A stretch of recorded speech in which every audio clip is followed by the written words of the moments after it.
سیاسی میدان کی ہر بڑی خبر سے آگاہ رہنے کے لیے ہمارے چینل آزاد سیاست کو سبسکرائب کریں اور بیل آئیکن کو پریس کریں۔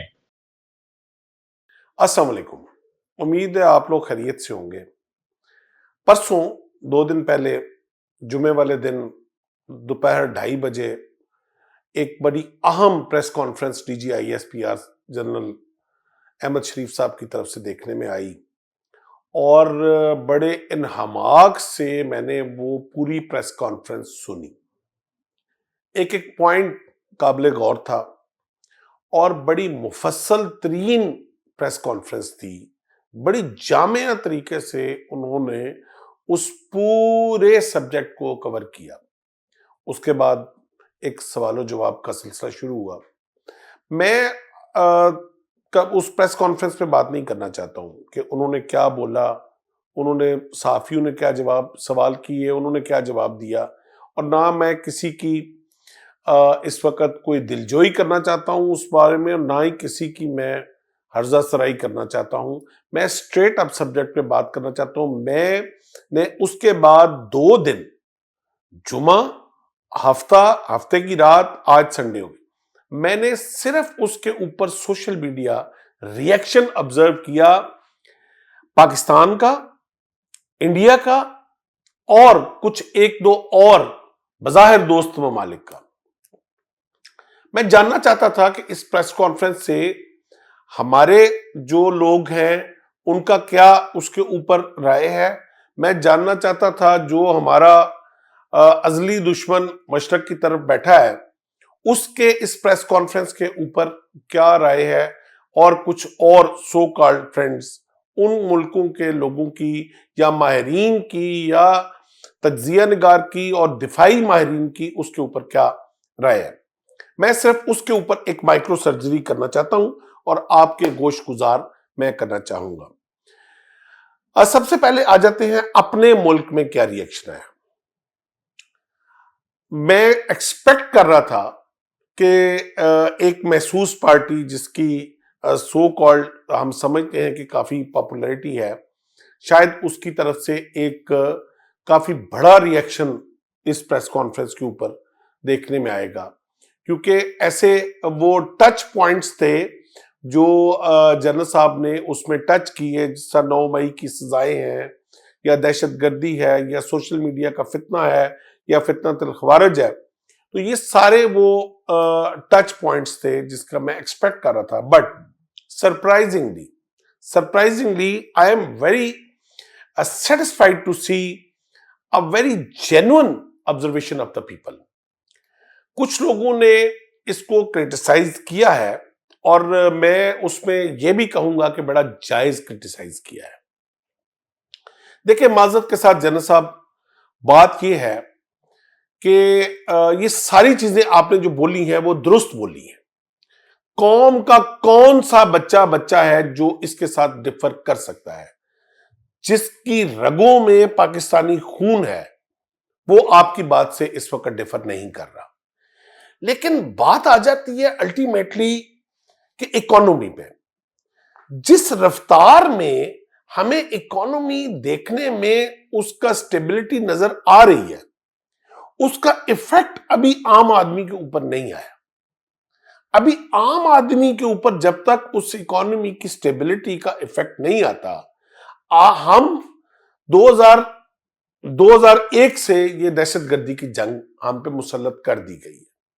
ہم اس وقت بھی اس کے مخالف تھے، ہم آج بھی اس چیز کے مخالف ہیں کہ جو بھی دہشت گرد ہے اس کا خاتمہ ہونا چاہیے۔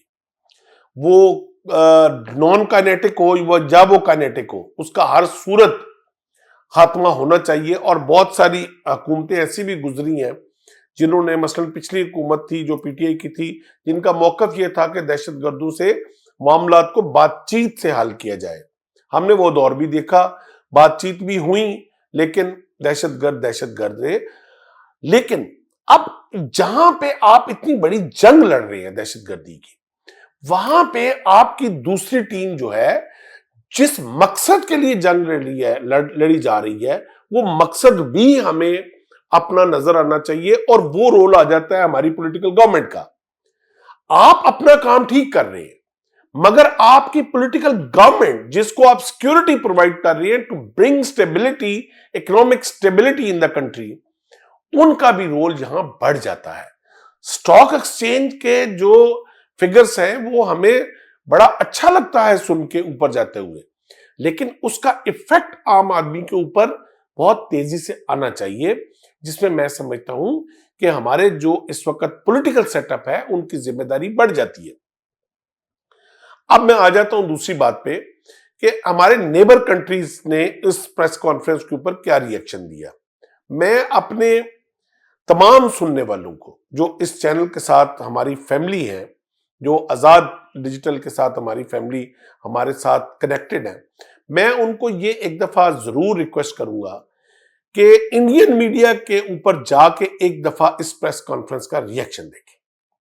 آپ نے بعض اوقات اپنے ہیروز کا ایکشن دیکھنا ہو تو آپ اپنے دیکھنے کی بجائے آپ دشمن کا ری ایکشن دیکھیں تو آپ کو اس کا پتہ چل جاتا ہے کہ ہم کام ٹھیک ڈائریکشن میں کر رہے ہیں کہ غلط ڈائریکشن میں کر رہے ہیں. جس طرح کہ حضرت علی کرم اللہ وجہ کا ایک قول ہے کہ جب فتنے کے دور میں آپ کو سمجھ یہ نہ آ رہا ہو کہ فتنہ کہاں سے اٹھ رہا ہے تو آپ ظالم کے تیروں کا نشانہ چیک کریں کہ وہ تیر کہاں گر رہے ہیں. تو جہاں سے وہ تیر گر رہے ہیں وہ مظلوم ہوگا اور جہاں سے تیر آ رہے ہیں وہ ظالم ہوگا, فتنہ وہاں سے اٹھ رہا ہے. میں اب اس چیز کو کنیکٹ کر رہا ہوں جو ہمارے مشرق میں بیٹھے ہوئے دشمن نے اس پریس کانفرنس کے اوپر ری ایکشن دیا ہے. I was shocked.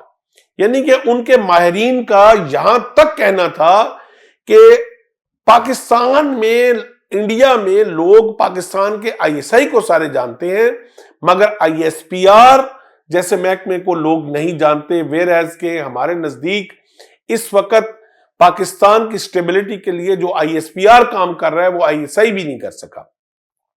اتنی نفرت ہوئی ہے ان کو اس پریس کانفرنس سے, کیونکہ ہمارا اس وقت جو تھریٹس پاکستان کے اوپر 2024 کی اگر ڈسکس کیا جائے تو بڑی ویل ڈیفائنڈ ہے کہ قانون نافذ جو ادارے قانون نافذ کرنے والے بشمول فوج کا کام جو ہے وہ دہشت گردی سے لڑنا تھا, وہ لڑی. اس کے بعد ہماری پولیٹیکل جو فورسز تھی ان کا کام سٹیبلٹی تھا, اکنامک ڈیولپمنٹ تھا, کسی حد تک وہ چلا. اب جب دہشت گردی کو ہم آئیڈینٹیفائی کر چکے ہیں اور ہم نے اب دشمن کو پہچان لیا ہے, اور سب سے بڑی بریکنگ نیوز 2024 کی یہ تھی کہ جو افغانستان کے اندر ٹھکانے تھے ان کو ہماری ایئر فورس نے جا کے سٹرائک کیا, بڑا ایگزیکٹ آپریشن وہاں جا کے کیا جو کہ پاکستان کے مفرور دشمن جہاں پہ چھپے ہوئے تھے. اب وہ جو نیکسس تھا وہ بریک کیا. ٹھیک ہے, اس کے ریزلٹس اب تھوڑی دیر میں انشاءاللہ آنے والے ہیں, مگر پاکستان میں جو اربوں روپے کا غیر قانونی سرگرمیوں کا سپیکٹرم موجود ہے اس کو جس طرح آئیڈینٹیفائی کیا, یہ بہت بڑی اب 2024 میں ہماری ایک اچیومنٹ تھی. اور جو غیر قانونی اسلحہ جس کی ساری جو انٹرنیشنلی جس کی ایک پوری ترسیل کھلی ہوئی تھی پاکستان میں, اس کے راستے جس طرح بند کیے گئے, یہ بڑا قابل ستائش عمل تھا. اور کون سا پاکستانی ہے جس کو یہ نہیں پتا کہ ہم اگر 2023 کے دسمبر کو اور 2024 کے دسمبر کے کسی بھی سٹیٹ کو لے کے پاکستان کے جو کے پی آئیز ہیں پروگریس کے ان کو چیک کر لیں تو آپ کو ہر جگہ پہ پوزیٹیوٹی نظر آئے گی. چاہے وہ آپ کا ایگریکلچر ہو, آپ ڈیزرٹ, آپ صرف گوگل سے جا کے آپ ڈیزرٹ کی پکچر لیں دسمبر 2023 کی اور دسمبر 2024 کی, آپ کو ہمارے ڈیزرٹ گرین ہوتے ہوئے نظر آئیں گے. آپ کو ایک گرین ریولیوشن آتا ہوا نظر آ رہا ہوگا. انشاءاللہ اس سال پاکستان جو ہے وہ ایگریکلچر میں کم از کم امپورٹ اپنی بند کرے گا, جس سے ڈالر بھی بچیں گے, جس سے آپ کے فورن ریزرو بھی بڑھیں گے اور آپ کی اکنامک سٹیبلٹی بھی آئے گی. آپ کی پرائسز بھی جو ہیں وہ بھی آپ کی جو اجناس کی پرائسز ہیں وہ بھی نیچے آئیں گی. کسان کو زیادہ اپرچونٹیز ملیں گی اپنے ایکسپورٹ بڑھانے کے لیے. اس کے بعد جس طرح افغانستان کے اوپر اس ایشو کو ہائی لائٹ کیا گیا اور بڑے واضح طور پہ جس طرح پیغام دیا گیا کہ افغانی ہمارے برادر پڑوسی ملک ہے، لیکن دہشت گردی ہم معاف نہیں کریں گے، فتنہ ہم معاف نہیں کریں گے. اور جتنا عرصہ ہم نے افغانیوں کو اپنے پاس پناہ دی ہے، ہسٹری میں ایسی جو ہوسٹنگ ہے وہ کائنات میں نہیں ملتی، تاریخ میں نہیں ملتی. اور ابھی بھی 8 لاکھ افغانیوں کو بڑے باعزت طریقے سے with all the facilities of logistics واپس بھیجا جا چکا ہے، اور اب مزید کے اوپر کام چل رہا ہے. مالی اور سیاسی مفاد کو قطع نظر رکھ کر پاک افغان بارڈر پر جو 1 ڈاکومنٹ رجیم نافذ العمل ہو چکا ہے، اس کی مثال پہلے نہیں ملتی. دیٹ شوز کہ ہم نیگیٹیوٹی نہیں چاہتے، ہم پراپر سٹیبلٹی چاہتے ہیں، ہم کاروبار چاہتے ہیں آپ سے. ہم اگر آپ برادر ہمسائے ملک ہیں تو ایکویلٹی کے اوپر ہمارے ساتھ ٹریڈ کریں.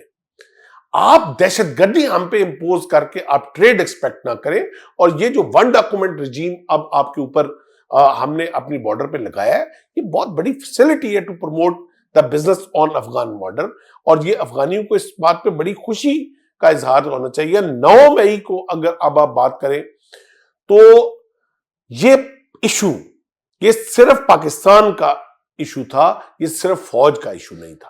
9 مئی پہ انہوں نے بڑا واضح پیغام دیا کہ کوئی چیز جو ریاست کے اوپر انگلی اٹھائے گی اس انگلی کو کٹنا پڑے گا.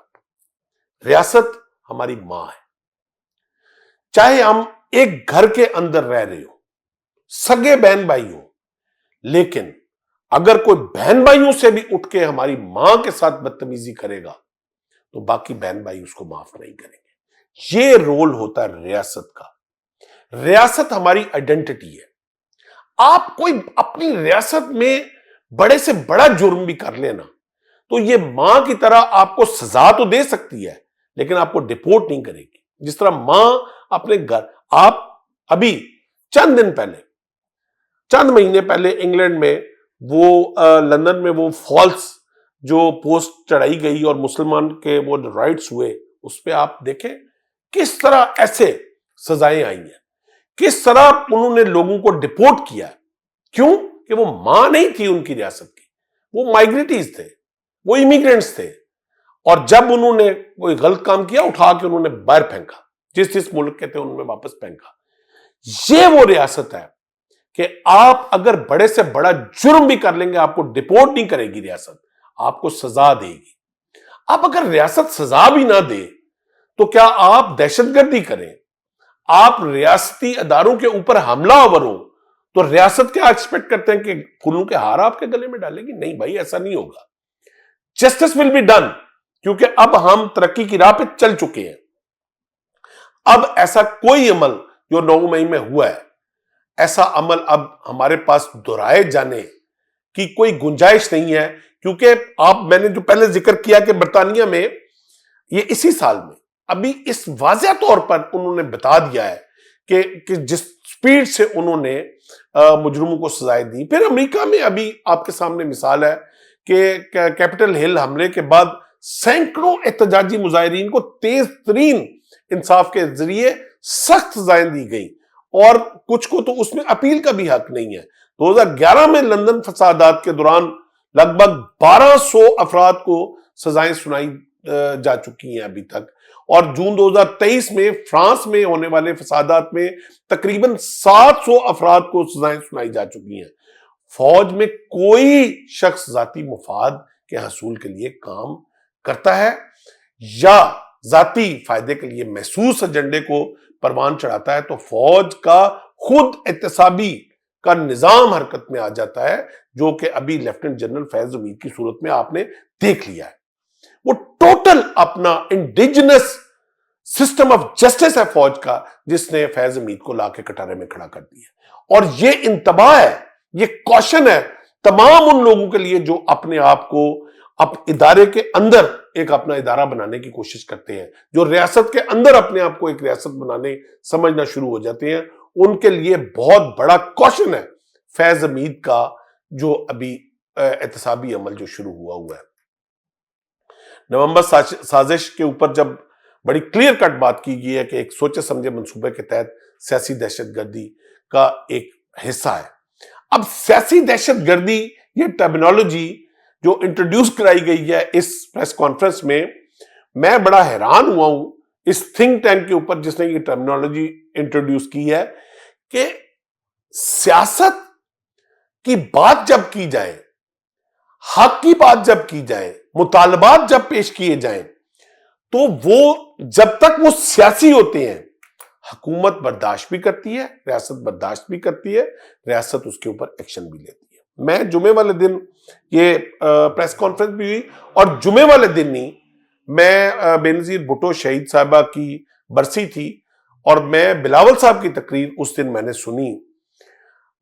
ٹرسٹ می کہ بلاول صاحب جب بول رہے تھے تو میں حیران ہو کے سن رہا تھا. جو انہوں نے وفاق کے اوپر بات کی, جو انہوں نے وفاق کی اکائی کے اوپر بات کی اور اس فتنے کی بات کی جو فتنہ پاکستان کے اوپر میزائل پروگرام اور پاکستان کے ایٹامک پروگرام کا ٹارگٹ کر کے لیفٹ رائٹ سے وہ نام, بلاول صاحب نے کہا کہ وہ نام ایٹامک پاور کا نہیں لے رہے کہ ہمارا ٹارگٹ پاکستان کی ایٹامک اور نیوکلیئر انسٹالیشنز ہیں یا ہمارا ٹارگٹ پاکستان کا میزائل پروگرام ہے. وہ پاکستان کو دائیں بائیں سے اس طرح حملہ آور ہو رہے ہیں اور اندر سے ایسے حملہ آور کریٹ کر رہے ہیں کہ الٹیمیٹلی ان کا ٹارگٹ جو ہے وہ پاکستان کی ایٹامک انسٹالیشنز ہیں اور میزائل پروگرام ہے. یہ میں نہیں کہہ رہا, یہ بلاول بھٹو صاحب جو پاکستان کی ایک one of the largest party, جو حکومتی پارٹی بھی ہے, پریزیڈنٹ ان کا ہے, جو one of the biggest province جو ہے اس کی اوپر ان کی حکومت ہے, گورنرز ان کے ہیں, یہ بلاول بھٹو صاحب کہہ رہے ہیں کہ دشمن کا ٹارگٹ پاکستان کے نیوکلیر ایسٹس ہیں اور میزائل پروگرام ہے. اور جس طرح ریسنٹلی آپ نے دیکھا بھی کہ امریکہ نے جو اسی مہینے پاکستان کے میزائل پروگرام کے اوپر 4 کمپنیوں کے اوپر پابندی لگائی, تو ٹارگٹ تو دشمن کا واضح نظر آ رہا ہے. ٹارگٹ جو ہے وہ پاکستان کا نیوکلیر پروگرام ہے, ٹارگٹ پاکستان کا میزائل پروگرام ہے اور ٹارگٹ پاکستان کی فوج ہے. فوج آپ کا کائنیٹک آپریشن جو ہے وہ کر سکتی ہے, وہ لڑ سکتی ہے, وہ بارڈرز پہ بھی لڑ سکتی ہے, وہ انسرجنسیز کے ساتھ بھی لڑ سکتی ہے, لیکن قوم کے ساتھ فوج نہیں لڑ سکتی. قوم نے اب یہ سمجھنا ہے کہ اپنے اندر اپنی صفوں میں اتحاد کیسے پیدا کرنا ہے, وہ یگانگت کیسے لے کے آنی ہے, وہ محبت کیسے لے کے آنی ہے, وہ آپس میں ایک دوسرے کو جوڑنا کیسے ہے, آپس کے فروئی اختلافات کیسے ختم کر کے ہم نے بڑے ٹارگٹ کے لیے آگے کیسے بڑھنا ہے. یہ پاکستان قائم ہونے کے لیے بنا ہے, جیسا کہ میرے قائد نے فرمایا تھا 1948 میں کہ پاکستان قائم ہونے کے لیے بنا ہے. یہ اللہ اور اللہ کے رسول کے نام کے بنا ہوا ہے, یہ لا الہ الا اللہ محمد رسول اللہ کے نام پہ بنا ہے. اس نے قائم رہنا ہے کیونکہ میرے آقا صلی اللہ علیہ وسلم نے کہا تھا کہ مجھے ٹھنڈی ہوا مشرق سے آ رہی ہے, تو ہم سے بڑی پاور مشرق میں کون ہے؟ مشرق سے مراد ان کی ہندوستان تو نہیں تھی, مشرق میں ہم ہیں جو ہمیں آقا صلی اللہ علیہ وسلم نے یہ شنید دی. تو ہم نے اس بڑے مشن کے لیے, جب آقا صلی اللہ علیہ وسلم نے جو فرمایا تھا اس کے لیے اگر ہم نے تیاری کرنی ہے تو آپس کی صفوں کے اندر ہم نے اتحاد پیدا کرنا ہے. میں ایک دفعہ پھر جتنے بھی لوگ جو اس پریس کانفرنس کو جنہوں نے پوزیٹو میں کرٹیسائز کیا ہے میں ان کو اپریشیٹ کرتا ہوں, لیکن جن لوگوں نے ان 2 دنوں میں نیگیٹیوٹی سے کرٹیسائز کرنے کی کوشش کی ہے, میں ایک دفعہ پھر ان کو درخواست کروں گا کہ وہ اپنی تعصب کی اینک اتار کے ایک دفعہ محبت کی اینک پہن کے اس پریس کانفرنس کو دوبارہ سنیں اور آئیں اپنی صفوں میں اتحاد پیدا کریں. آئیں ہم ایک پاکستانی ہو کے, جس طرح کے اس پریس کانفرنس میں بھی جن صاحب نے فرمایا کہ آرمی چیف کی پالیسی بالکل واضح ہے کہ ہمارا ایک پاکستانی کا خون پورے افغانستان کے سے زیادہ مقدم ہے. تو آئے ہم وہ باعزت پاکستانی بننے کی کوشش کریں جو ہمیشہ پاکستان کو قائم و دائم رکھنے کے لیے اپنی کاوش اور اپنی محنت اس ایک ڈائریکشن میں چلائیں تاکہ ملک ایک ٹریک پہ چل سکے۔ کیا خوب اقبال نے فرمایا کہ فرد قائم ہے ربط ملت سے تنہا کچھ نہیں، فرد قائم ہے ربط ملت سے تنہا کچھ نہیں، موج دریا میں ہے بیرون دریا کچھ نہیں۔ اس کے ساتھ ہی میں آپ سے اجازت چاہوں گا، اپنا بہت خیال رکھیے گا، اللہ حافظ۔